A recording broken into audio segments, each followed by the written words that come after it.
Fuck yeah. What's up? Yo, yo, yo, yo.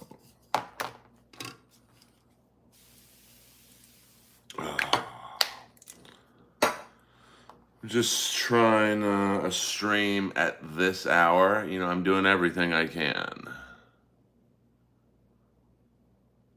And I just realized my phone is about to die. So we're going to try a 5-minute stream. See how that goes. And then I'll come back. A little baby stream. I will be at the Comedy Store Saturday night, 12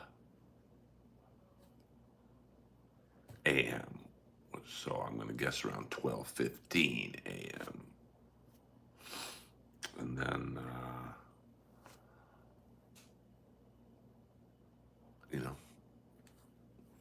hopefully some of you can make it. That's one of the perks of the membership level is you get a free ticket and a VIP tour after the show. So I hope you guys take advantage of that someday. And happy hump day. Happy Wednesday to my peeps. We got AEW Dynamite tonight. We got Big Brother. Good TV night for me. Lois is asleep upstairs. And then in a few minutes,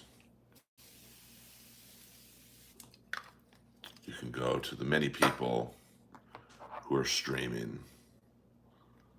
and get the latest updates. Yo, yo, yo, yo, yo, just Jenna. I just realized my phone's about to die, so this will be a very baby stream. But who knows? This might be the wave of the future. A 10-minute stream. You know, Chris D'Elia had a very successful podcast called The 10-Minute Podcast.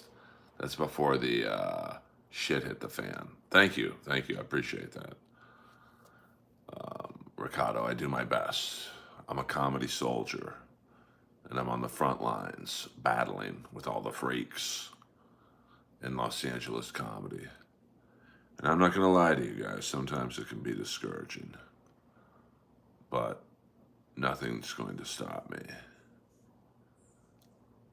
And I'll just do my best. You got to go balls deep in this. In LA comedy, you either hunt or you are the hunted. I ain't going to be the hunted. That's a fact, Jack. So we'll go 10 minutes. We're going to do a 10-minute stream. And I'm going to change the name of the title right now before my phone dies.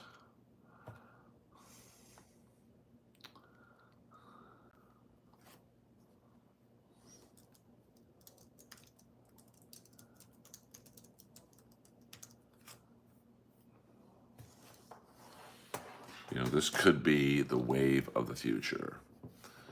All these podcasts and streams that go on for 5, 6, 7 hours.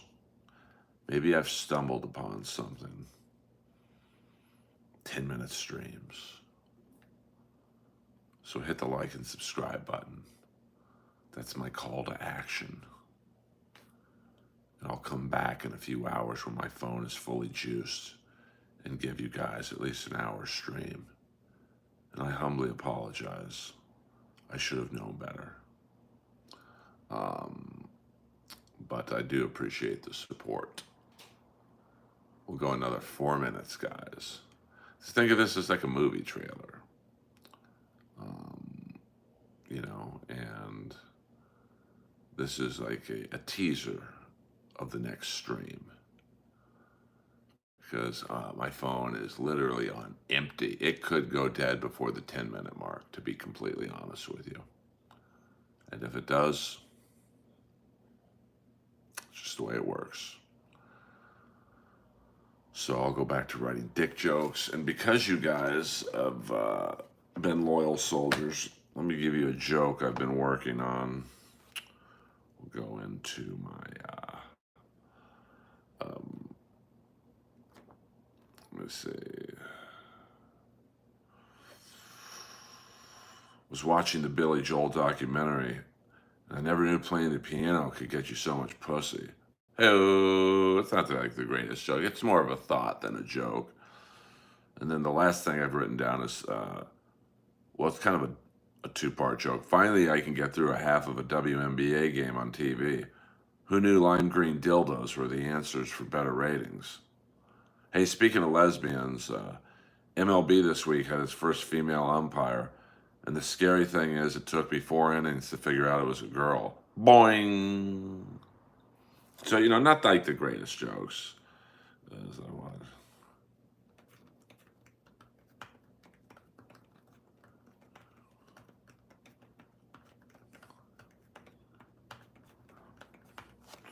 So, that's how I write.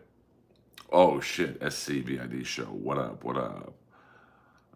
And then the only other joke I've written in Austin, heyo, in August was, I've had so many bad relationships lately, I could probably make an NBA roster. Pew! Heyo!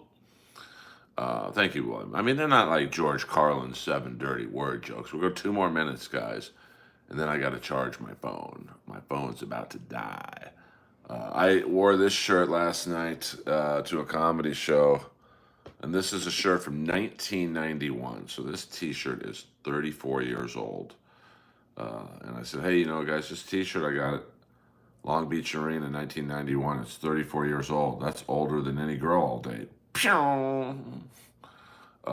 I performed at an outdoor diner in Whittier, and as bad as it sounds, um, it wasn't that bad. I think Taylor Swift is kind of attractive, but I will say this: if she worked at Walmart, you wouldn't think that.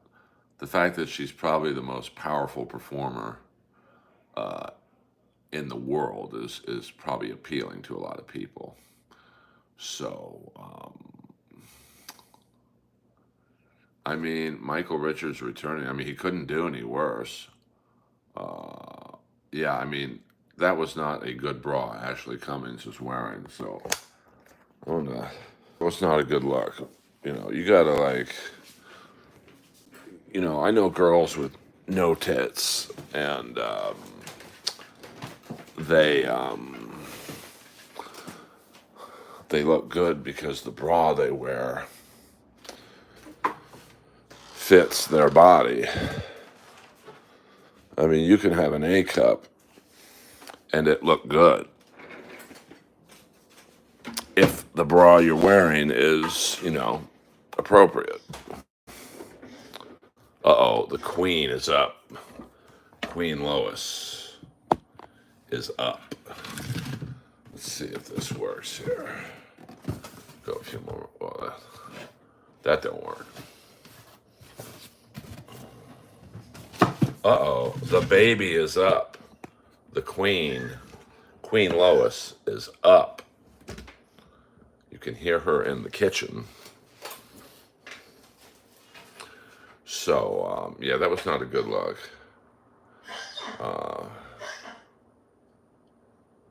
Well, I mean, here's the thing that I think fucked Michael Richards over, to be honest with you. Um, it wasn't so much the N-word thing he said. I mean, that wasn't great, but it was the monkey hanging from the tree line. That, because that kind of came from the heart, you could tell. So, I don't think I would open for Michael Richards. There's too much heat. And to be honest with you, I don't think he could follow me. I mean, he's not a comic, and he never was. He was a comic actor. Like he got his start on the ABC show Fridays. And, that's like basically was Saturday Night Live's competition, I suppose you'd call it. So, I just don't think, it's different, like when you're a comic actor like he was, he was used to showing up every day on Seinfeld, and it was Okay, Michael, you're going to say this line, then Jerry's going to say his line, and then Jason's going to say this line. That's going to set up Elaine for her line, and then her line sets you up for the closing line. Well, that's the complete opposite of how stand up comedy works. There ain't no one setting you up with lines, it's you. So I don't know, at the age of, he's got, what is he, in his mid 60s? You just don't pick up stand up and or one man type shows. Um, and it's also comics. Stand up comics usually aren't good sketch people. I mean, I was in the Groundlings, which is probably the top school for improv, and although I enjoyed it, I left because I thought it was a fucking money marketing scheme.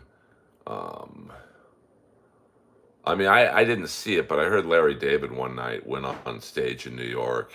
This is when he was just starting into stand up again. And I heard he just looked at the crowd and just goes, "Not tonight," and he just walked off. That's funny. So I think, although I wish I would have advanced a little more in the Groundlings, because I did enjoy the skill set. It taught you to listen, which sometimes I still do to this day. I'll listen to the crowd and see where they want to go. But, you know, it was kind of a pyramid scheme. Like, I think when I was at the Groundlings, it was like 4 levels. So if no one from level 2 passed, no one from level 1 could move up. And I was definitely good enough to get level 2. I mean, the teacher, how they did it was you had 12 classes. And at the end of the 6th class, he gives you your evaluation. And I'll never forget to this day, um, at the end of the 6th class, my teacher, Sean Hogan, he's like, "Earl, you're the funniest guy in class. You're the team leader. You just need to work a little bit on your space work," which I absolutely did. Now, space work is like when say you're pretending you're on the phone, you would go like this to mimic holding a phone. I literally would be going like that. So at the end of the 12th session, I had really worked on my space work, and I was still the funniest guy and all that stuff. And how they tell you is you all wait in line outside of the room, and he calls you in one by one. He's in a chair in the middle of the room, and then there's another chair. You sit down. And literally, before my ass even hit the chair, he just looks at me and goes, "You know you're not good enough to do this, right?" And I'm like, "Huh?" That's kind of the opposite of what you told me. So I was just like, "Fuck you guys." And then I was asked not to come back. Um, so, yeah, I just heard that Kiss, I mean, Kiss is a cultural phenomenon, but it's only the original 4. So that should be interesting. Um, and Rocky is a cultural phenomenon. Here's the crazy thing. I just found out Rocky and the Rambo series, Stallone doesn't own the rights to. That's crazy. He must have had a shitty manager or something. Something don't add up there. But, welcome to Hollywood. Even Stallone gets fucked over. Like, you could see me getting fucked over on Roast Battle, and go, "Okay, well, you weren't the most well-known person in the world. That's just the way the business crumbles." But Stallone, he should not be getting fucked over. So, I just found that shocking. We'll go 5 more minutes, guys, because I don't like doing this in my kitchen. But this is a baby stream, a teeny weeny baby stream, and then you could go watch Chad stream, and then I think Kevin Brennan will be streaming any second now, and you could just get the latest updates on Ashley Cummings' tits. Um, Gene is actually pretty nice. I mean, I appreciate Gene because he's pretty honest about who he is. He's like, "I like money and I like pussy, not in that order." So, um, and I find him actually to be a very cerebral bass player. Is he John Entwistle? Probably not. But I think he's a lot better musician than people give him credit for. But it's also I don't think he applied himself. He did not the bare minimum, but like he did what he had to do. Um, I mean, Gene is just a salesman. I told you the time I met him, he was fingering a girl, trying to sell me a Kiss credit card. I mean, he's all business, baby. Yeah, absolutely the best tongue game in the business. No doubt about that. So, 3 more minutes, guys, and then we'll reconvene when the phone is fully charged and we can be back to my regular background. Thank you very much. I do appreciate it. We are live in the kitchen and we're just chilling right now, doing a nice midday stream. And hopefully the masses will just come in here. We'll get the yonder wizard bump. I mean, his children do seem pretty adjusted. I mean, um, you don't really hear much of the daughter. And she's hot. And then Nick is, I think he dabbles in music. Listen, those two don't have to work another day in their lives. Um, you know, I mean, Kiss is going to be like a lesser version of Elvis. That they will sell records and T-shirts and merch long after Gene and Paul are no longer with us. And I'll assume that the kids will get the rest of the money, I suppose.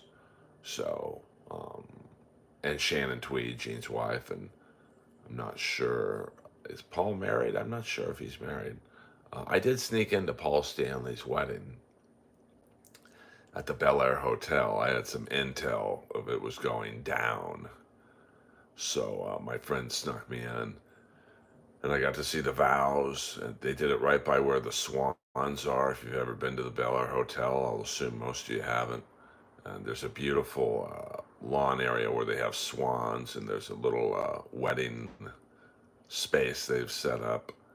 And all of a sudden, Kiss's bodyguard, who I later became friends with through back channels, Andre, this big black guy named Andre, he came over to me and my two buddies, and they had long hair, so they kind of looked like they belonged. But Andre picked me out and was like, "You don't really belong here, do you?" I'm like, "Yeah, not really. See ya."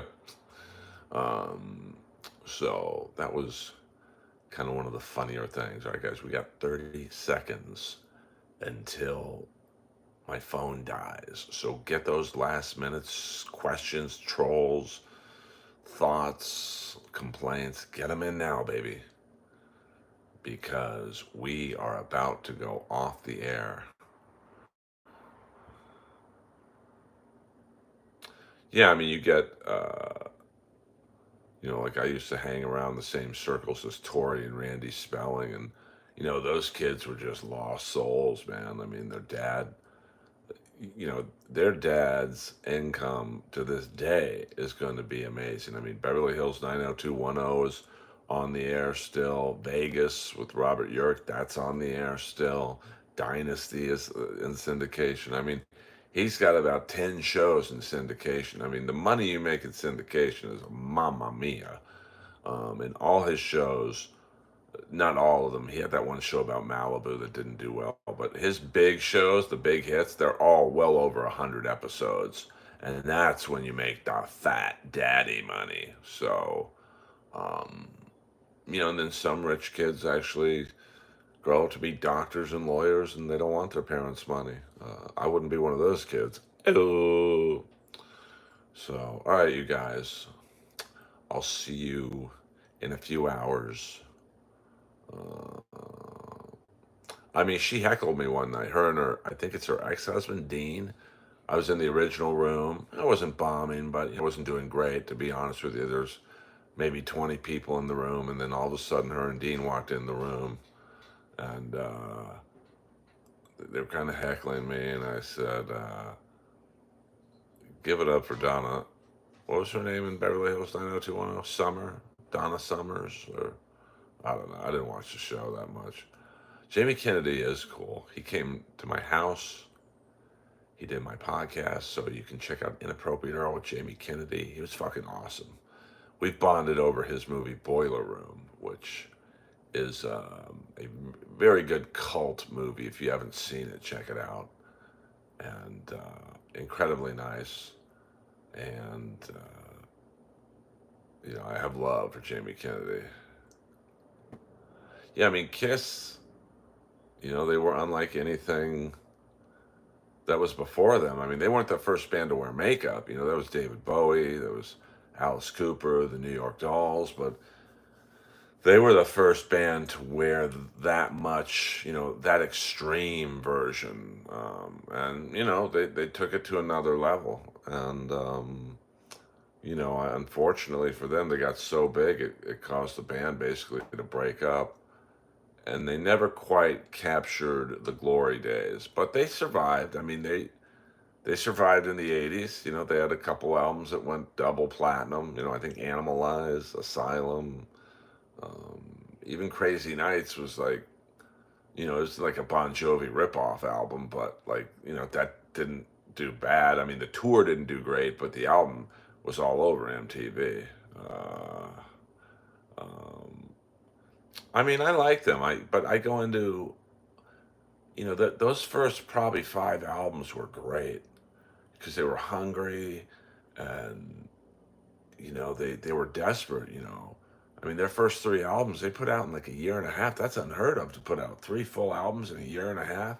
Now, granted, the songs are all under 3 minutes, but like, they were just relentless. Okay, you don't like the first album? Here's the second album. You don't like the second album? Here's the third album. You don't like Rock and Roll All Night as a single? We'll do a live version of it. And that's what got them popping.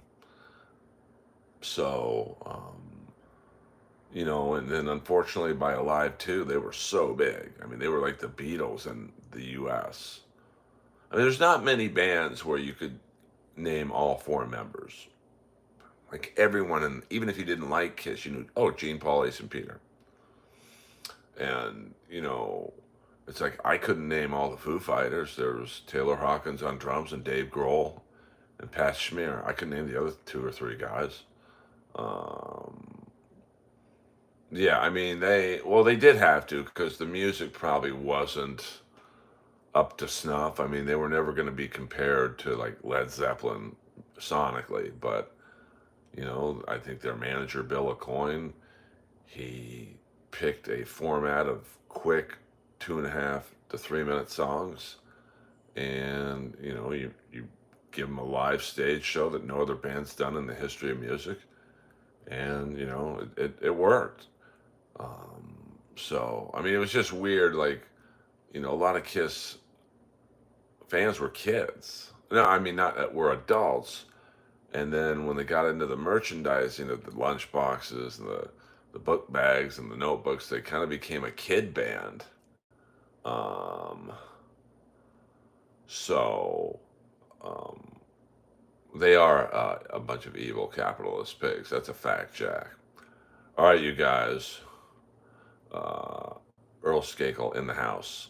I'll see you in a few hours. Thank you for tuning in for this quickie. We all need a good quickie.